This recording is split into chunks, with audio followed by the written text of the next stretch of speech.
اللہ رب العزت جل جلالہ اپنے نیک بندوں کی خوبیوں کا ذکر قرآن میں بیان کرتا ہے۔ اللہ جب اپنے نیک بندوں کے اوصاف بیان کرے تو انہی اوصاف سے ہمیں پہچاننا چاہیے کہ یہ نیک بندے ہیں۔ ہم اگر خود کو نیک کہیں اور نیک بندے کی جو صفتیں قرآن و حدیث میں بیان کی گئیں، اگر وہ صفتیں ہمارے اندر نہیں ہیں تو اللہ کے فرمان کی روشنی میں ان اوصاف کے نہ ہونے پر ہم نیکوں کے زمرے کے اندر شامل نہیں ہو سکتے۔ ایک پہچان ہوتی ہے، آدمی ان علامتوں کو دیکھ کر پہچان جاتا ہے کہ یہ ہے کون۔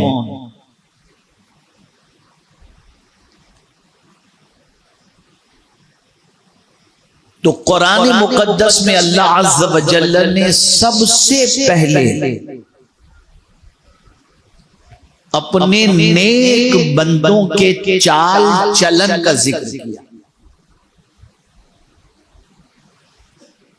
اور فرمایا وَعِبَادُ الرَّحْمَنِ الَّذِينَ يَمْشُونَ عَلَى الْأَرْضِ هَوْنًا۔ رحمان کے بندے جب زمین پر چلتے ہیں تو آہستہ، نرمی اور وقار کے ساتھ چلتے ہیں۔ یہاں عباد اللہ نہیں کہا، عباد الرحمان کہا۔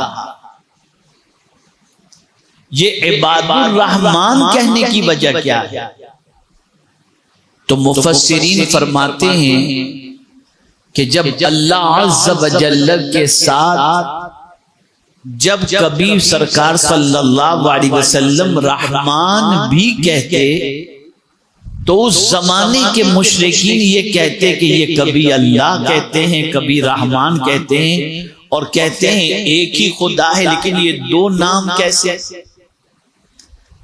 تو سرکار صلی اللہ علیہ وسلم اس طرح سے بیان فرماتے ہیں کہ رحمان بھی اللہ ہے اور یہ اس کی صفت ہے۔ تو اللہ نے اس لیے اپنے نیک بندوں کے ذکر کے لیے وہ صفت لے کر کے آیا جس سے بندے پہچان جائیں، عباد اللہ بھی اور عباد الرحمان بھی۔ لیکن یہاں رحمان کہہ کر پروردگار نے عباد کی نسبت اس کے ساتھ کر کے بتا دیا کہ جو اللہ کے بندے ہیں وہی رحمان کے بھی بندے ہیں۔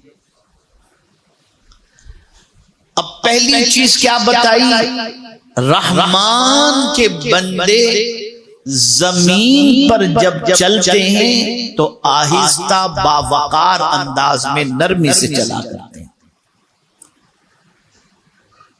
یہاں یہ بات ذہن کے اندر رکھیں، ہمیں صرف نماز، روزہ اور حج و زکوٰۃ ہی کی تعلیم قرآن نہیں دیتا، بلکہ قرآن مقدس ہمیں چلنے پھرنے کے آداب بھی بتاتا ہے اور بات چیت کرنے کے بھی آداب بتاتا ہے۔ اسی لیے زمین پر کیسے نہیں چلنا چاہیے اس کا ذکر بھی اللہ نے اپنی کتاب میں فرمایا، وَلَا تَمْشِ فِي الْأَرْضِ مَرَحًا، زمین پر اکڑ کے نہ چلو۔ کبھی بھی اللہ کے نیک بندوں کو زمین پر آپ اکڑ کر چلتے ہوئے نہیں دیکھیں گے، اور جو اکڑ کے چلے وہ نیک بندہ نہیں ہو سکتا۔ اس لیے رحمان کے بندے جب زمین پر چلتے ہیں تو نرمی سے، آہستہ سے چلتے ہیں۔ اب میں آپ کو دو تین حدیثیں آہستہ اور نرمی سے چلنے کے حوالے سے بتا دوں۔ آقا کریم رؤوف الرحیم علیہ التحیۃ والتسلیم ارشاد فرماتے ہیں کہ تیز چلنے والے مومن کی ہیبت لوگوں کے دلوں سے نکل جاتی ہے۔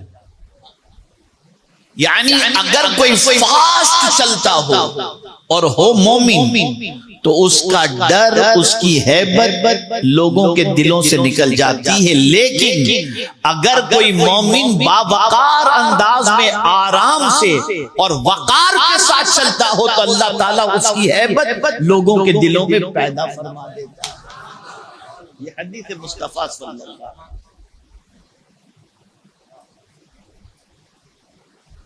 اور ایک مقام پر آقا کریم صلی اللہ علیہ وسلم ارشاد فرماتے ہیں کہ جو شخص تیز چلتا ہے بغیر کسی مجبوری کے، اگر مجبوری ہے، ٹرین چھوٹ رہی ہے، فلائٹ چھوٹ رہی ہے اور آپ تیز دوڑ رہے ہیں، یہ آپ کی مجبوری ہے، لیکن کوئی مجبوری نہیں، لیکن تیز چلنے کی عادت ہے، تو سرکار صلی اللہ علیہ وسلم ارشاد فرماتے ہیں اس سے اس کے چہرے کا حسن ختم ہو جاتا ہے۔ یہ حضور کی حدیث شریف۔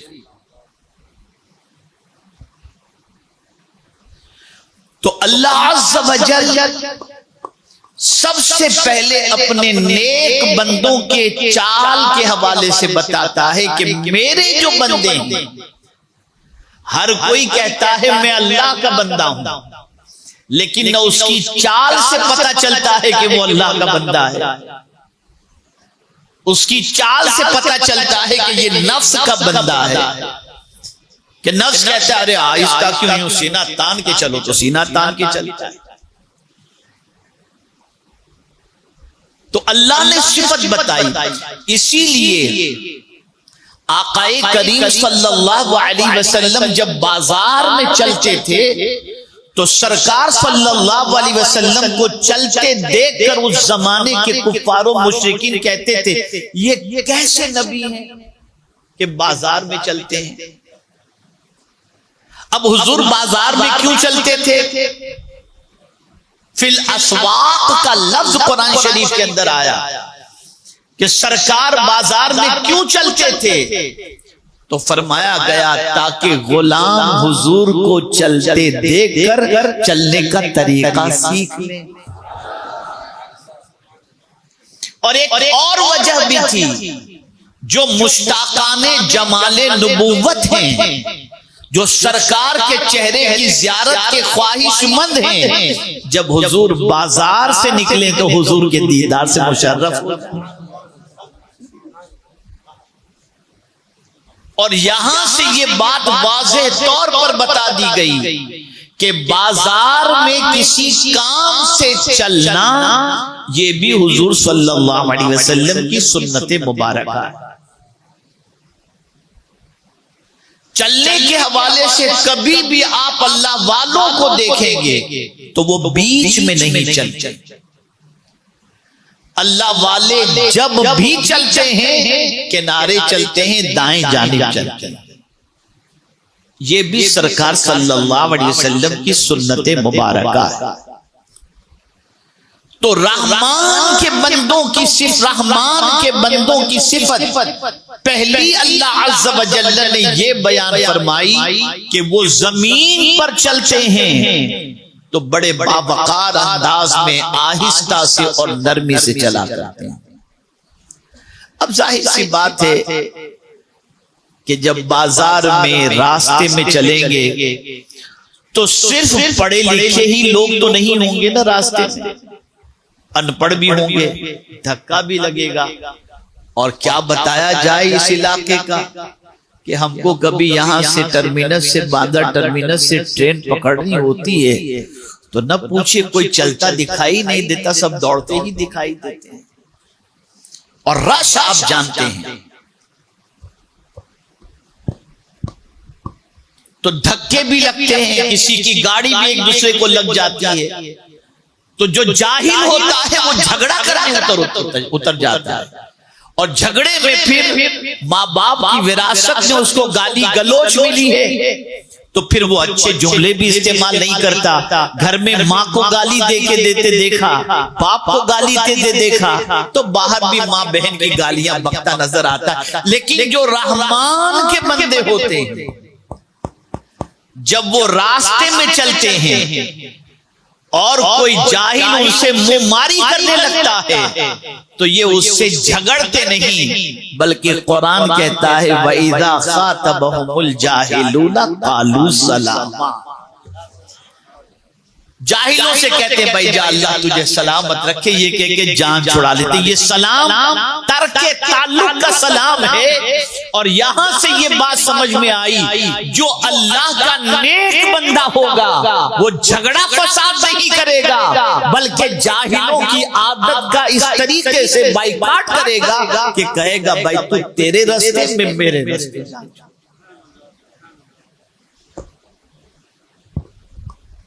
میرے پیارے آقا صلی اللہ تعالی علیہ وسلم کے پیارے دیوانوں، میں آپ کو نیک بندوں کی صفتیں آج بتاتا ہوں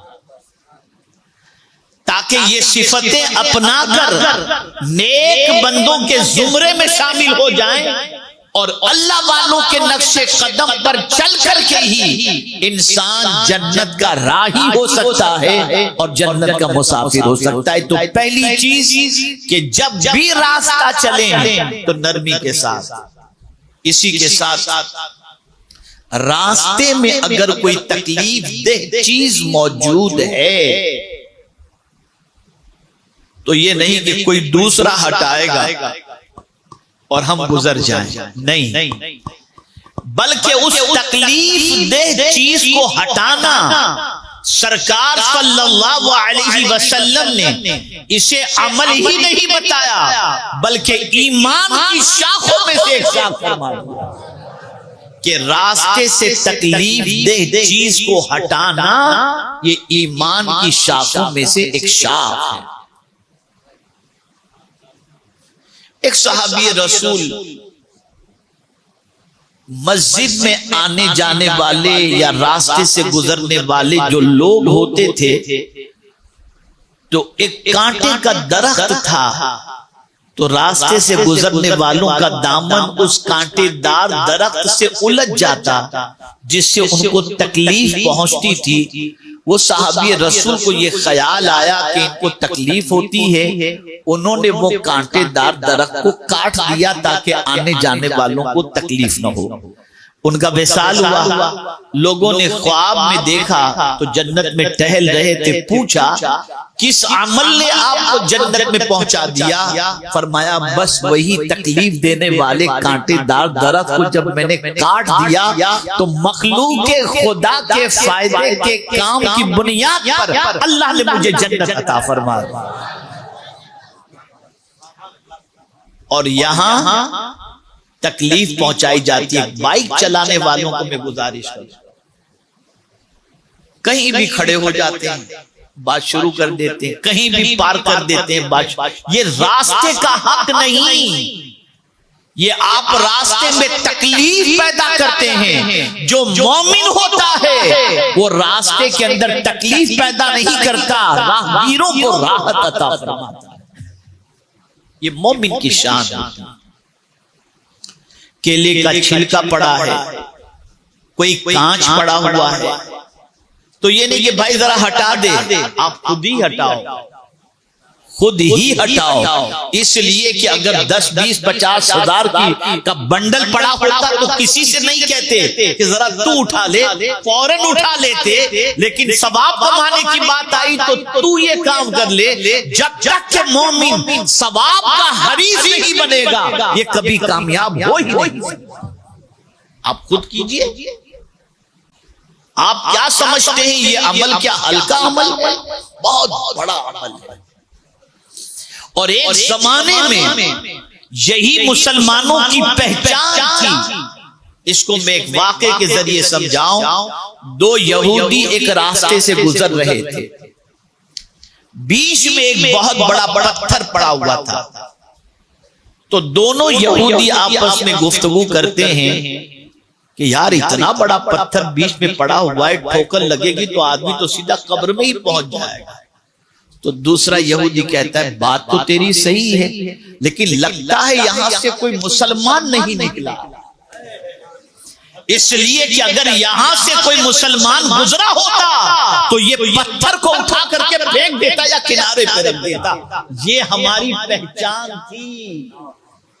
اور آج دوسروں کے گھر کے پاس کچرا پھینک دو، پانی بند کر دو، یہ کر دو، وہ کر دو، جتنا بھی تکلیف پہنچانے والا کام ہے یہ آج مسلمانوں کی پہچان ہے۔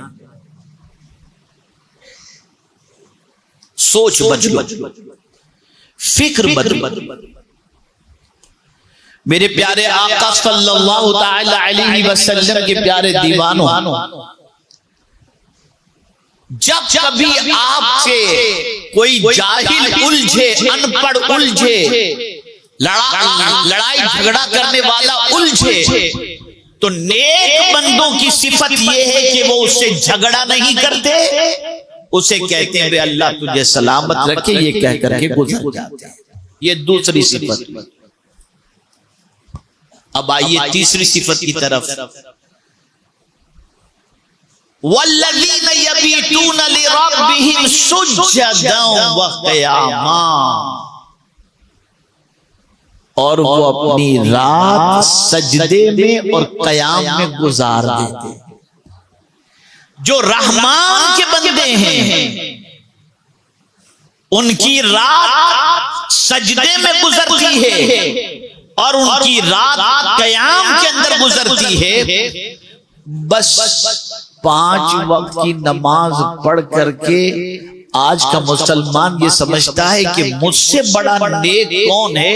ذرا یہ دیکھو کہ نیکوں کی تعریف تو یہ کی گئی کہ رات سجدے میں گزرتی ہے، قیام میں گزرتی ہے۔ ذرا اپنی رات کا بھی جائزہ لے لو کہ کس چیز میں گزرتی ہے رات۔ ذرا اپنی رات کا بھی جائزہ لے لیں کہ ہم رات کن چیزوں کے اندر گزارتے ہیں۔